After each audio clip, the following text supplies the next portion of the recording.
Good morning and welcome to Sports and Shorts Tailgate Edition right here on 92.9 KVRE and streaming online at kvre.com. My name is Mark Oliver. Tracy Simpson is on vacation this week, so I'll be flying solo with you for the next hour, and we have a lot to talk about. 2 championship series are in the books, a ton of NBA news, including a big coaching hire, and breaking down the first round of the NBA draft. We'll also recap the recent Arkansas Travelers Youth Foundation free baseball camp at Majestic Park this week, and the latest in National Park College Nighthawk athletics as well. As a reminder, you can text the show at any time, 501-915-1300. But without further ado, let's jump right in. We begin this week in Sunrise, Florida, where it took 7 games to get there, but the Florida Panthers finally have their first Stanley Cup Finals win. Yes, even if it meant blowing a 3-0 lead to start the series, third time's the charm, right? The third time that the Panthers have reached the championship stage. They defeat the Edmonton Oilers 2-1 in a thrilling Game 7 in front of their home crowd. Their defender Sergei Bobrovsky made 23 saves, really helped seal the deal for the team. And after losing to Vegas last year in 5 games, Florida avoids a historic collapse, comes back in Game 7 when it matters the most, and in the process, they avoid being the next 1942 Detroit Red Wings, who went up 3-0 in their Stanley Cup Final Series and lost the series in the final. But hey, you've got to tip your hat to the Edmonton Oilers, because this was one of the most exciting Stanley Cup Finals in recent memory. And this is a team that had its back against the wall from the get-go. And it's a team that gave it everything they had some historic moments in that comeback attempt, and really made this a series worth watching. In comparison to the NBA Finals between the Celtics and the Mavericks, this was leagues better, way more exciting, and higher viewership as well. But even more importantly, I think that this was a series that will have a long-lasting impact even after the season is over, because I think it's going to be huge in bringing new NHL fans to the game. Even fans that weren't interested in the sport or don't follow hockey were suddenly drawn into this series, tuned into this series, because they wanted to see if something rare could be achieved with Edmonton coming back and doing something that hasn't been done since 1942. So Edmonton falls short in the end, 2-1 in the final. But despite that, their star Connor McDavid is still named Finals MVP despite being a member of the losing team. And yeah, it's a little bit weird. It's awkward, right? But he absolutely earned that honor. He was the best player on the ice. We talked about that last week. Back-to-back 4-point games in the Stanley Cup Finals, something that had never been done before, and something that only Wayne Gretzky had ever done before in the Finals series. And that helped deliver the trophy as playoff MVP to Connor McDavid. The star forward became the 6th player to win that prestigious award without winning the Stanley Cup. And yeah, it made for kind of an awkward post-game interview, but he had nothing but great things to say. You can tell that he's going to be determined. He's going to use this loss as fuel to the fire to try to do something now that not only he and the Oilers, but the rest of the teams in Canada have struggled to do now for 30 consecutive years. That's right. The Canadian championship drought continues. 3 straight decades since a Canadian team has won the Stanley Cup. Pretty tough for a sport who many hold the popular opinion that is a Canadian sport. And now they'll have to wait 1 more year to see if they can bring the trophy back up north. Now, going back to Florida in this series, one of the things I think was most remarkable about this comeback and this Game 7 win was really the way that Florida never panicked. Okay, up 3-0 in the series, and then you lose Game 4, you lose Game 5 at home, you lose Game 6 in Edmonton. All of a sudden, there is no more advantage. There is no more lead, and there's no more confidence in this squad, because Edmonton comes back, steals all the momentum, and the one thing Florida doesn't do is panic. Now, the Stanley Cup finals and really any finals in any sport, it's a long process, okay? It's not a quick, easy tournament. And maybe not so much in game 4, but in games 5 and 6, when Edmonton really starts to show what it's capable of and starts turning the momentum of this series. The Panthers never really looked rattled at all. It's like they understood that, after last year, they lose in 5 games to Vegas. Reaching the cup was the mission that they set out to accomplish, and they got there, and they felt like no matter what it took, they had 7 games to get there. They were going to get there, and they were going to win that championship cup. Now, looking ahead to the offseason, Florida's been in the Stanley Cup Finals 2 years in a row. Can they make it a 3rd year in a row? Yeah, I think so, because most of their core is still locked in. They've got 11 pending unrestricted free agents. They're going to have to work to kind of lock those guys down in order to keep the core group together. But regardless of whether it took 7 games to get it done or 4 games to get it done, Florida proved that they have what it takes amongst a very competitive league. A very competitive field to get back-to-back stages, and it's only the 3rd team in NHL history to lose the NHL final the year prior and then come back and win it all the next season. This is a team of very special playmakers that obviously have a very strong bond, great team chemistry, and yeah, of course, Florida will be one of the favorites to reach this stage again next season. Mark my words, pending injuries, they will be right there in the mix. Now, I mentioned that there were 2 teams celebrating championships this week. That's right. They were not just celebrating in South Florida. They were also celebrating in Tennessee. Rocky Top at last. The Tennessee Volunteers are kings of the castle in the Men's College Baseball World Series. They secured the 2024 College World Series title this week over Texas A&M, the first national title in program history, defeating the Aggies 6-5 in a thrilling Game 3 to clinch the season's championship in Omaha, Nebraska. And much like what we saw in the Stanley Cup Finals, this one also came down to the very last game.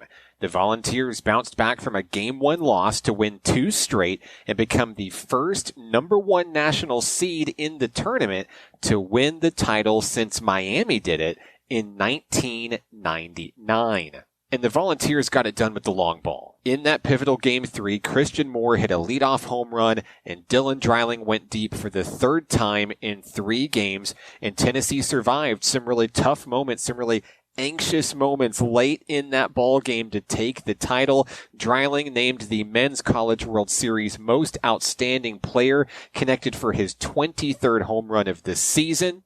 And an interesting stat for you out there, since the Men's College World Series Best of 3 finals began in 2003, Dreiling is the only player to homer in 3 games. Now, I mentioned the long ball, right? The Volunteers' 2 home runs on Monday moved them into a tie with the 1998 LSU Tigers for the most home runs in an NCAA tournament, 37. And that gave them 184 round trippers for the season. That's only 4 behind the 97 LSU team's record of 188. Volunteers got it done this season. Plain and simple, 60-13.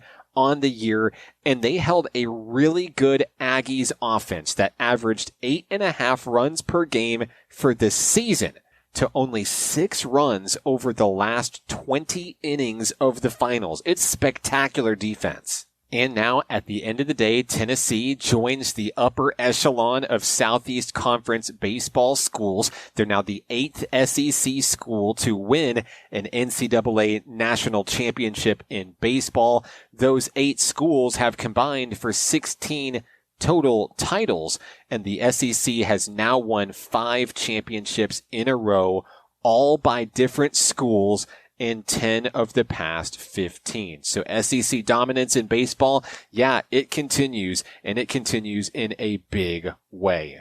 All right, sports fans, first quarter's in the books here on Sports and Shorts Tailgate Edition. Remember, you can text the show at any time, 501-915-1300. When we come back, it's time to talk NBA and the future of the NBA. The first round of the NBA draft is in the books, and there are a lot of great steals and great deals I will break all of those down next when we come back on 92.9 KVRE. Welcome back to Sports and Shorts Tailgate Edition right here on 92.9 KVRE, streaming online at kvre.com. I'm Mark Oliver. Second quarter of today's show is all about the NBA draft. For the second straight year, a Frenchman goes first in the draft as the Atlanta Hawks select Zachary Rizache with the first overall pick. Now, this is a draft class that many believe is a bit weaker compared to years past. NBA teams have opted for more international players in the first round rather than homegrown domestic players in the first round, specifically with 4 French players going in round number 1. This, of course, coming off of the heels of last year's league-changing grab of Victor Wembanyama by the San Antonio Spurs.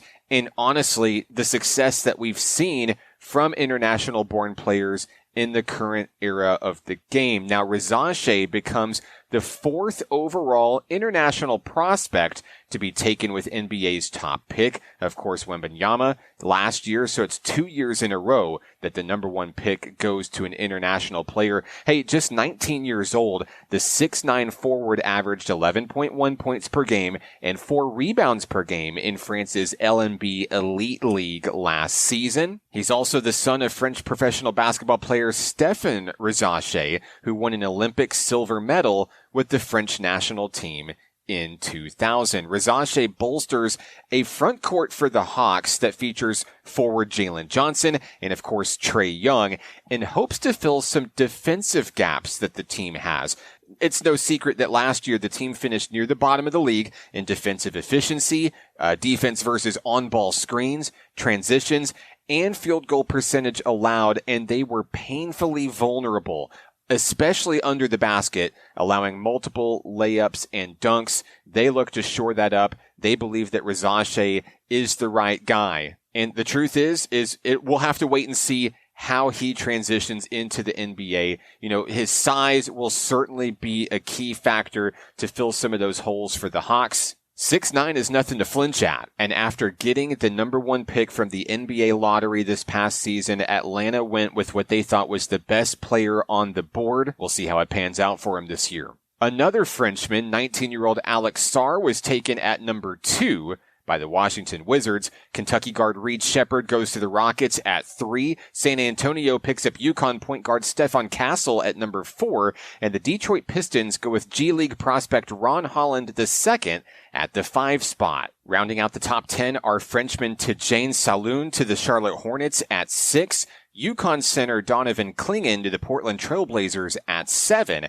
Kentucky point guard Rob Dillingham to the Minnesota Timberwolves after a trade with the Spurs for the 8th spot. Purdue's Zach Edey at 9 to Memphis, and the Utah Jazz selecting Colorado shooting guard Cody Williams to round out the top 10. Okay, so let's talk about some of the biggest moments of the draft. And in my opinion, the biggest moment of the first round and the biggest win goes to the Memphis Grizzlies in the number 9 spot. They get an absolute steal in Zach Edey at the number 9. The 7'4" big man led Purdue to the NCAA championship game last season and appears to be one of the biggest and most productive players that the game has seen in a while. Listen, Memphis is a team that knew exactly what they wanted in this draft. They wanted a center. They wanted a big. And they went out and they got a good one in Zach Edey in a draft that also had some really good options at that position. And listen, while I'm sure they would have preferred to get Donovan Clingan ahead of Portland, I think that Edey can still be a very valuable piece to their puzzle. Now, there are some questions about his speed as it transitions to the NBA. Listen, at 299 pounds, how quickly can Edey get up and down the court in what is arguably a very fast offensive system led by John Morant and Jaren Jackson Jr.? You know what? Fine. It's a valid argument. However, this is undoubtedly the most dominant college basketball player over the past 2 seasons. He's won back-to-back John R. Wooden Awards. And I saw a lot of mock drafts having him go as low as 17 to the Los Angeles Lakers. And I'm like, there's no way.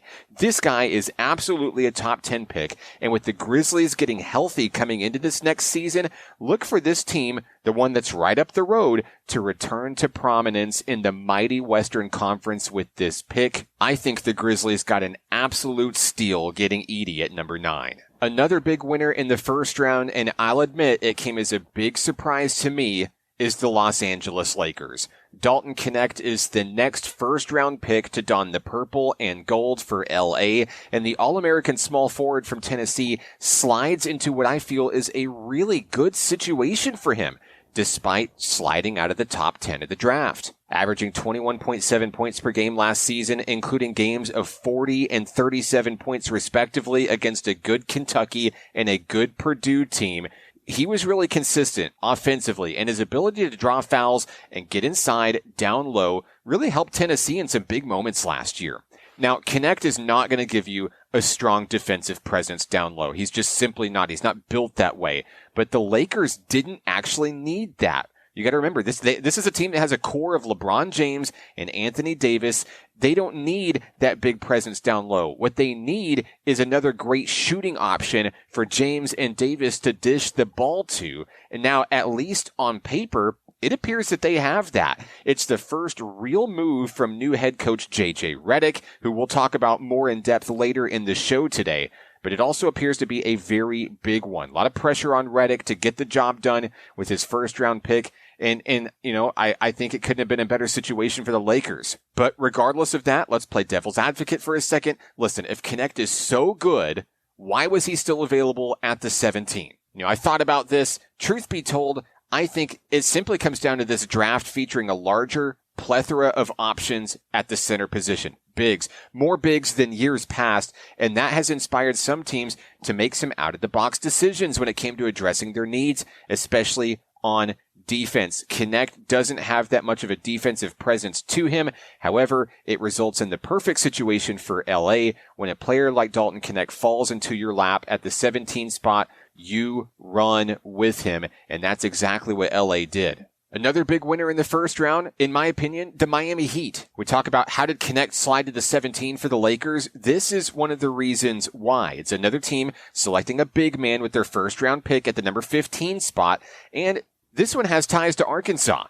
Indiana center and North Little Rock native Kel'el Ware picked up by the Heat at the 15 spot. Ware averaged 15.9 points, 9.9 rebounds per game, 1.5 assists, and 1.9 blocks per game for Indiana this past season after transferring from Oregon. He also connected on nearly 59% of his shots from the field, including a whopping 42.5 from beyond the arc. Now, Ware, on paper, he's a guard, but he's got big man athleticism. He's talented from beyond the arc, and he also has the size to protect the rim in a guard-laden offense. It's a move that simply makes sense for Miami. And of course, with Boston the team to beat in the East, the Heat, who was just in the NBA Finals 2 years ago, knew that they had to make noise with this pick, and I think they have a very good one. All right, so now let's look at the other side of the coin. Some of the biggest questions and maybe even some of the biggest losers from the first round of the NBA draft. We begin with a team that had a top 5 pick and, in my opinion, missed the mark completely. The Detroit Pistons. Listen, you hear me talk about all my favorite teams on this show from time to time. A lot of the teams that I like, regardless of what sport they're in, typically end up not being super great teams.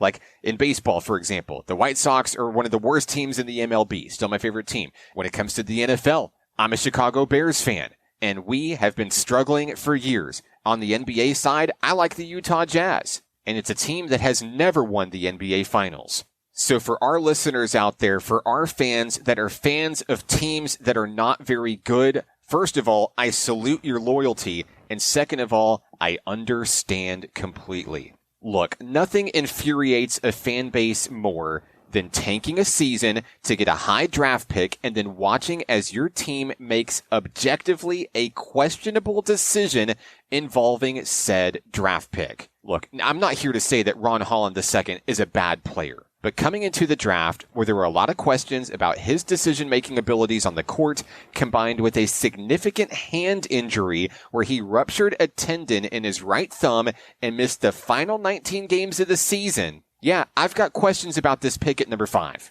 Before the draft, Holland was ranked as the 6th best small forward in the draft. And even though he was projected to be a first-round pick, This is absolutely a bold gamble by a Pistons organization who is in desperate need of success. High risk. I'm not so sure about the reward here. At best, this is a pick that can at least be a building block for you to continue moving pieces around. At worst, this is going to continue to keep this organization in the cellar, in the basement, right here in the mix, the same position next year. And while rebuilding an organization takes time and takes patience, yes, it'll also take people losing their job in order to make the right decisions going forward. Now, at the top of this segment, we'd mentioned how San Antonio's top pick of Victor Wembanyama last year will certainly be a game changer for the NBA. And it was very visible that the Spurs wanted to lay low for another year to continue to get pieces to build around him. Call it what you will, they tanked another year and got themselves into a position this year where they had 2 top 10 picks available to them in the draft. And honestly, this looked to be the moment where they grabbed 2 top prospects and take a giant leap toward returning to prominence in the Western Conference. At the number 4 spot, they grab a hard-nosed defender in UConn's Stephon Castle, a back-to-back NCAA champion who is often seen guarding opposing teams' best scorers over the past couple of seasons. And that can make him a very valuable asset in this generation of the NBA. Let's face it, at face value, I have absolutely no issue with this pick. However, what I didn't like is what happened next. At the 8th spot, the Spurs trade their pick away to the Minnesota Timberwolves for a 2031 unprotected first-round pick and a top 1 protected 2030 pick swap. And all of a sudden, San Antonio suddenly feels like they're still not ready to build a championship caliber team around one of the greatest prospects in NBA history. And I've got a problem with it. Now, on one side of the coin, you can say, Mark, listen, Minnesota threw the house at them. They gave the Spurs draft capital that may very well be important to maintaining the team's success down the road. What were you supposed to do in that situation? My response is this. 2 issues.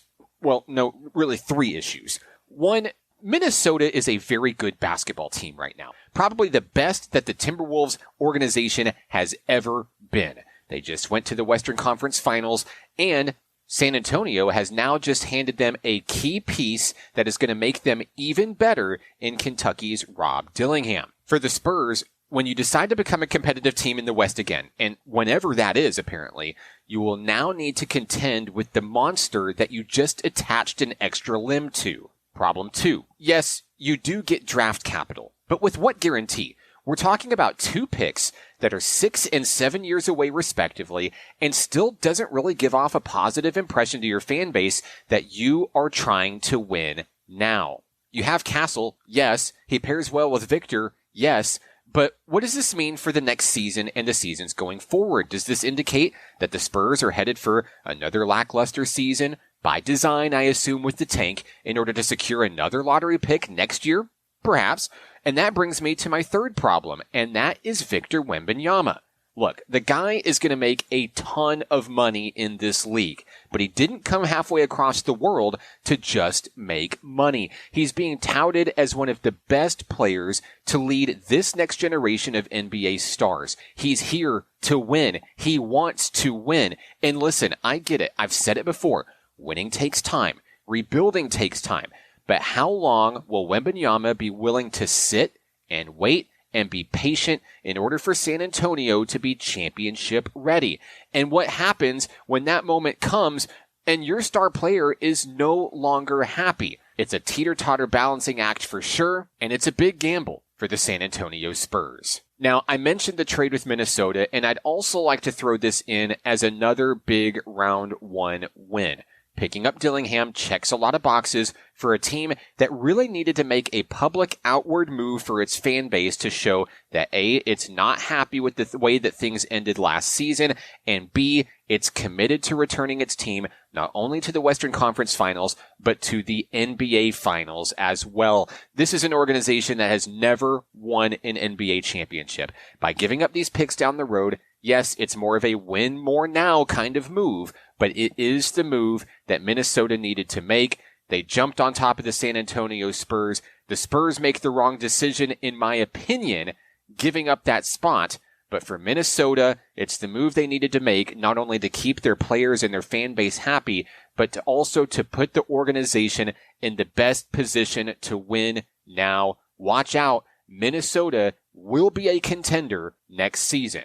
All right, sports fans, second quarter in the books. We still have so much more to talk about here on Sports and Shorts Tailgate Edition. When we come back, we'll break down the newest and certainly the biggest coaching hire in the NBA with the Los Angeles Lakers, J.J. Redick. Don't go anywhere. Sports and Shorts Tailgate Edition continues in a moment right here on 92.9 KVRE and streaming online at kvre.com. Welcome back to Sports and Shorts Tailgate Edition right here on 92.9 KVRE and streaming online at kvre.com. My name is Mark Oliver, and as we move to the third quarter of today's show, our discussion remains with the NBA, where the biggest coaching vacancy in the league has finally been filled. Now, when the Los Angeles Lakers coaching job became available weeks ago, Tracy and I both said on this show that J.J. Redick would be the man selected for the job,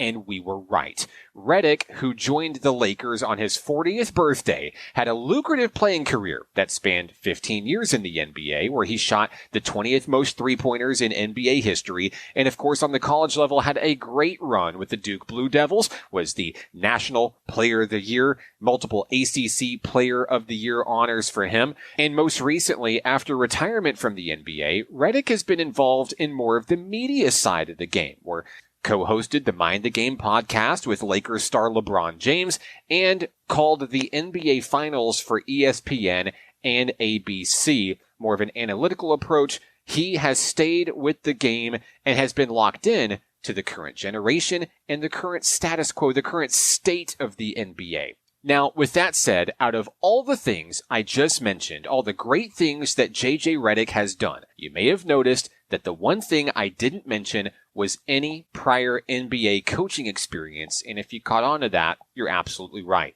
So why hire a coach for one of the most prestigious NBA organizations in the history of the game with no coaching experience? Well, despite never coaching in the NBA before, Redick did get a 4-year contract to the Lakers organization that faces intense pressure, not only to perform, but to win championships. It's very much akin to the New York Yankees of Major League Baseball. It's championship or bust. So why is J.J. Redick the best move and the right move for L.A. right now? We're going to take a moment and try to break down the larger picture. This hire really starts in Boston. The Celtics just won the NBA Finals, and they are going to hang their 18th banner in the Garden at the beginning of next season. It breaks the championship stalemate in the rivalry between Boston and LA and fuels the argument of Boston having the greatest NBA franchise of all time, at least when you consider what's in their trophy case. Now, while Boston thrives in the East, meanwhile, LA has had its share of struggles in the West. Yeah, they won championship number 17 during the COVID-19 bubble season, and yes, this is a team that has reached the Western Conference Finals as recently as 2 seasons ago, but it's also a team that features 2 great stars in LeBron James and Anthony Davis, who, unfortunately, are also aging stars. The clock is ticking on their championship window involving these 2 superstars, and now the Lakers face a lot of pressure, perhaps indirectly, due to Boston's recent championship win. So let's look further at Boston. How did the Celtics do it? We look at Coach Joe Mazzulla, who at the age of 35 just became the youngest basketball coach to win the finals in NBA history. He's a very analytic-driven leader for the organization and really stepped up in an era where Boston was floundering with a lot of coaching changes and a lot of indecision in terms of leadership, and he finally found a way to get the team across the finish line. In an age where we're starting to see a changing of the guard in the NBA coaching spectrum, younger coaches are using mathematics and statistics to make their mark and to break into this industry. It's more of a continuation of the changed role of NBA coaches, where coaches aren't exactly the end-all, be-all, my way or the highway type of attitude anymore, but rather a supplementary role for the players. You may not like it, but that is where the game is at today. Okay, so how does J.J. Redick come into play here? Well, Let's look at the Dallas Mavericks, where the Jason Kidd-led Mavericks conquered the Western Conference against some really strong teams along the way this season. Player coaches are not new to the NBA. Steve Nash and, of course, Jason Kidd are both recent examples of great NBA players who ended up sitting in the coaching seat after their playing careers. Glaringly, however, is the lack of championships seen in recent years from coaches in those positions. Hey, Kidd got close to climbing that hurdle this season, but didn't get the job done in the NBA Finals, so that drought still exists. So now let's look at the Lakers. This is an organization that has seen some of its recent coaching hires find success in year number one, most notably advancing to the Western Conference Finals. But on the other side of the coin, it's an organization that struggles to keep a coach for longer than years. The bar for success is high, and it's essentially championship or bust. So why Redick? Well, up front, I do have to say it's very obvious that Redick was not the Lakers' first choice. It was University of Connecticut coach Dan Hurley, who just won back-to-back NCAA titles and reportedly turned down a $70 million payday to coach the Lakers and instead opted to go back to UConn to pursue a third consecutive title. Now, we can talk a whole other topic on the show, whether Hurley was actually entertaining the idea of going to LA. That's another story entirely. But for now, this is an organization that looks like it's settling for Redick, and it looks to be a pretty large discrepancy on paper in terms of capability. And JJ Redick was the first person to tell the media all of that, and he understands that the pressure is on him. Now, with all that said, here's why LA thinks that Redick is the right choice. They're looking at Boston. They're looking at Dallas. And while he doesn't have experience yet, Redick encapsulates qualities that both Boston and Dallas's head coaches currently offer. He's the best of both worlds, so to speak. He has great established rapport with LeBron James from the podcast, who is obviously the face of the franchise, and he helps bring a modernized, analytic-based approach to the organization, and that's what sets him apart from previous coaches and other candidates. He's played the game, specifically as a shooter, which will really help in assisting the development of Lakers players like Austin Reeves and newly drafted Dalton Knecht, who's basically this generation's JJ Redick. The similarities are pretty striking. He's also said that he plans to work with LeBron on expanding last season's career-best 41% shooting from beyond the arc and put Anthony Davis in more control of the offense. All good things, all right moves. And as a communications guy, Redick was ahead of the media in his introductory press conference. You know, just like, have you ever seen the movie 8 Mile with Eminem? Just like the final rap battle where Rabbit comes out and starts addressing all of his flaws, he takes away all of the that the opponents have to use against him. And much like that movie, Redick starts his press conference by addressing his inexperience, his flaws, his shortcomings, and then highlights why making an unorthodox coaching decision for the hire isn't necessarily a bad thing. The truth is, the Lakers have tried the traditional coaching mold. They've tried that approach, and it hasn't worked to reach its goals in the past few seasons, especially with having the greatest player in this era of the NBA currently sitting on the squad. GM Rob Pelinka knows the system is changing. He can see Boston, he can see Dallas, and he can see the other organizations out there that are slowly starting to make noise, especially in the West, with younger guys and less talented rosters. And he is taking a chance on embracing that change. Look at Monty Williams, for example, who took the Phoenix Suns all the way to the finals just a few years ago and is currently up for grabs, recently being dismissed by the Detroit Pistons. It's a coach with numerous years of NBA experience and arguably success at the NBA level, as long as you're not monitoring championships as your only metric for success. But at the end of the day, it's not Monty Williams in the coach's chair. It's JJ Redick as their guy. And listen, Redick knows it's a role that will understandably come with intense scrutiny from one of the most passionate fan bases in the NBA and a continued desire to win. With no coaching experience at all, he will be analyzed under the microscope, maybe even unfairly. But Redick does appear ready for the challenge. With the Lakers adding some very key pieces in this year's draft, and most importantly, getting healthy, can Los Angeles make another run to the top of the NBA world before the clock runs out on LeBron James. The clock starts ticking now. As a reminder, you can text the show at any time during the program, 501-915-1300. Let us know your thoughts on the Los Angeles Lakers hiring of new head coach J.J. Redick and the impact that we might see on the Western Conference with some of the new additions to the team. That's it. Third quarter in the books here on Sports and Shorts Tailgate Edition. Much more to come on the program. Don't go anywhere. We'll be right back on 92.9 KVRE and online at kvre.com. Welcome back to Sports and Shorts Tailgate Edition right here on 92.9 KVRE and streaming online at kvre.com.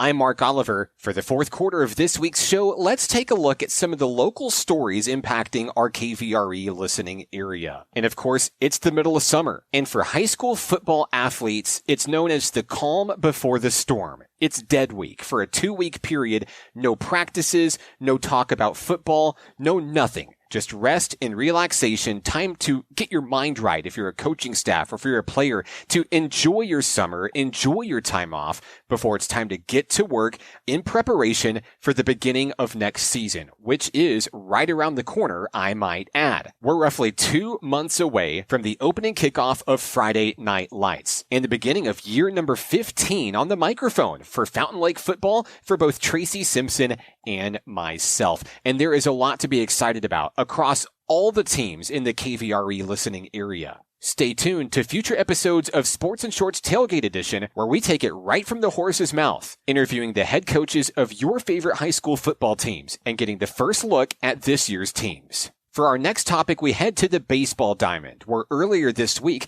the Arkansas Travelers Youth Foundation put on a free baseball and softball skills clinic for youngsters aged 6 to 14 at Majestic Park in Hot Springs. I had the opportunity to attend the camp with 2 of my children, and let me tell you something, this was a well put together clinic, well thought out, featuring some of the brightest stars of the Arkansas Travelers organization, and ultimately a really good introduction for youngsters to the game of baseball and softball. It was a hot one on Monday morning. I think the heat index was pushing around 107 degrees, not too far after 9 o'clock in the morning. But hats off to Executive Director Lance Restum of the Arkansas Travelers Youth Foundation for putting on a great clinic. More than 100 kids were in attendance, boys and girls, learning hitting, fielding, base running, and even working to develop their baseball IQ. They had a mock infield set up in the outfield where they would put campers on the bases and teach them what to do in specific baseball situations, and having a lot of fun in the process. And of course, after the camp, the Arkansas Travelers players stayed and signed autographs and posters and balls, and participants even got tickets to Travs games. And I'm sure that we have some listeners out there who had kids or grandkids or friends that attended the camp. I know firsthand, I had a couple of youngsters that were really kind of starstruck getting to meet some of the future Seattle Mariners out there. Both Ben and River had a good chance to sit down with Arkansas Travelers star Harry Ford and learn about what he does. And all the way on the trip home, they're like, "Dad, we just met a millionaire." And it was one of those moments that was truly special from a dad's perspective. Of course, with the camp happening on a Monday, it's usually the day off for the Arkansas Travelers. So, they make the drive from North Little Rock to Hot Springs. They volunteer their time giving back to the youth and the future of baseball and maybe even future Arkansas Travelers. But it really went above and beyond just a 2-hour task for them. I mentioned Harry Ford. He and his Travelers teammates that came and helped out at the camp stayed almost 2 hours after the camp ended, as everybody was packing everything up, ready to head back to North Little Rock. The players noticed some local area Hot Springs kids just playing on Jackie Robinson Field and decided to join them for a game of pickup baseball. And to those youngsters out there, I'm sure that meant everything. Got to remember, this was their day off. These guys could have been playing golf at the country club, but they chose to stay after their job was done and just interact and be with local youth on their day off. That's not just a great role model or a great leader. That's a true professional and a true all-star. Once again, thank you to the Arkansas Travelers Youth Foundation for putting on the free skills and drills camp at Majestic Park. And of course, thank you to Majestic Park for continuing to be a hub to continue growing the love of baseball and softball right here in Central Arkansas. Everyone had a great time, and we can't wait for the next time that we get to Dickey-Stephens Park to catch the greatest show on dirt once again. To learn more about the Arkansas Travelers Youth Foundation, you can find them on Facebook or go to milb.com/Arkansas. And as a thank you to the Arkansas Travelers, we would like to send one lucky family to go see the Travelers play at Dickey-Stephens Park. You can text us right now on the KVRE text line, 501-915-1300. Say, I want to see the Travs, and we have 4 tickets for you to go see the Travs at Dickey-Stephens Park. Speaking of summer camps, National Park College is hosting boys and girls soccer camps this summer for junior high and high school age student athletes. The Nighthawk Boys High School Camp will take place July 8th from 10 a.m. to 4 p.m. at Hot Springs World Class High School. The High School Girls Camp will take place the following day, July 9th at Hot Springs World Class High School, also from 10 to 4. And a combined boys and girls junior high camp will be held July 10th from 9 a.m. till 12 o'clock. Each camp will be held at Hot Springs World Class High School, and registration is $75 for camp participants. Campers will work through all sorts of drills, developing basic soccer skills such as passing, dribbling, defending, and shooting, and team up with current Nighthawk men and women's soccer players to not only learn and grow the game, but learn what it takes to be a Nighthawk. Each day will end with small-sided play, ranging from 3 versus 3 to 7v7. Campers can expect to learn new and exciting skills, drills, and perspectives related to the game from NPC's talented and diverse counselors. To register for any of the National Park College summer soccer camps, you can visit them online at np.edu/summercamps. Our final topic also involves basketball, not on the NBA level, but on the local level. You see, just 3 months removed from winning the NJCAA Division II Men's Basketball National Championship, National Park College head coach Dylan Hargrove is moving on to the next level. This week, it was announced that Hargrove would become the newest head coach of McCook Community College, an NJCAA Division I men's basketball program located in South Central Nebraska. Hargrove says farewell to National Park College after 6 total seasons, including 4 as head coach of the Nighthawks, where he amassed an impressive 82-27 record, winning 75% of his games as head coach. By now, it's no secret that Hargrove and the Nighthawks rewrote the history books in Hot Springs last season, finishing 31-1, including winning the first 27 games of the season and spending 7 weeks ranked number 1 in the country. The team's lone blemish on the season came in the NJCAA Region II Championship game, where the Nighthawks fell to El Dorado's South Arkansas College. Despite the loss, National Park College received one of 4 at-large invitations to the national tournament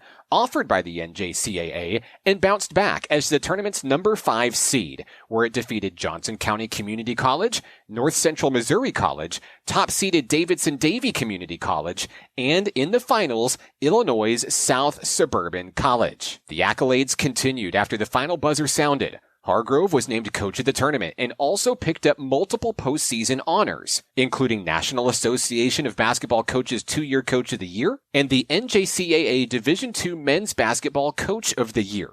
In April, Hargrove and the Nighthawks were recognized at the state level by the Arkansas Senate and House of Representatives. And in May, Hargrove coached Nighthawks sophomore Nakavion White in the NJCAA All-Star Game in Las Vegas, Nevada. And while the news may be tough for some to hear, the move to Nebraska does bring Hargrove's career full circle. The national championship winning coach got his collegiate start at Little Priest Tribal College in Winnebago, Nebraska during the 2017-18 season, the first year that National Park College Nighthawk basketball began as a club team, and now turns his attention to bringing a national championship to the Indians of McCook Community College.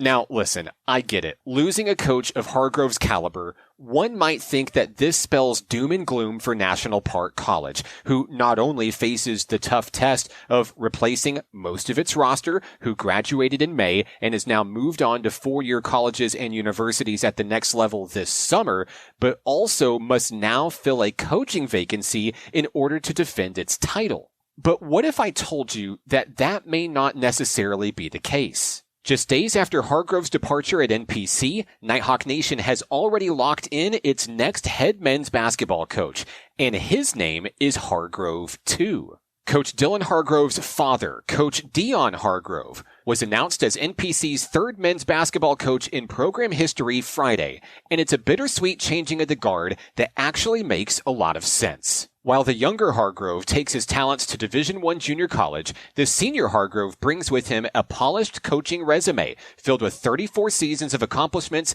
at the high school level, including 3 state championships across boys and girls basketball and even high school baseball. Like son, like father, Dion Hargrove is also a winner on the basketball court, winning just shy of 70% of his career games with a 771-342 record, and has led 10 different programs to 14 state tournament appearances, 5 regional championships, 12 district championships, and 9 conference titles. His list of on-the-court accomplishments continues with 9 All-Star Coach nominations, 14 Conference Coach of the Year honors, and a 2-time finalist for Missouri State High School Coach of the Year. On a personal level, I've gotten to see Coach Dion Hargrove in action, and I've gotten to know him in recent years, most recently when I traveled with the team to Danville, Illinois in March during the national tournament. I got to see firsthand the level of research and analytics that both father and son Hargrove put into their craft.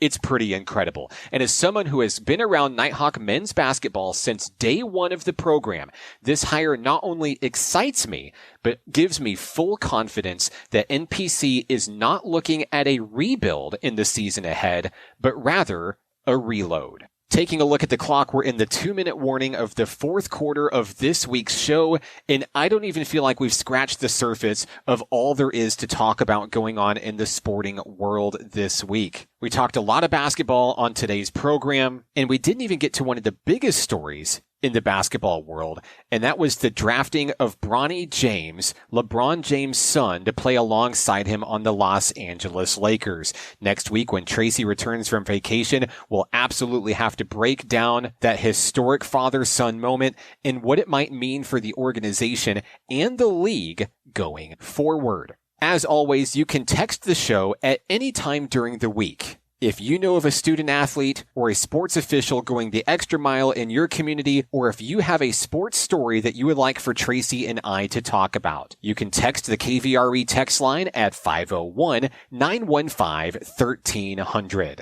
Thanks for tuning in to this week's edition of Sports and Shorts Tailgate Edition, every Saturday morning at 10 a.m. right here on your hometown radio station, 92.9 KVRE, and streaming online at kvre.com. Past episodes of the show are also available anywhere you get podcasts. I'm Mark Oliver. Thanks for listening. We'll catch you next week.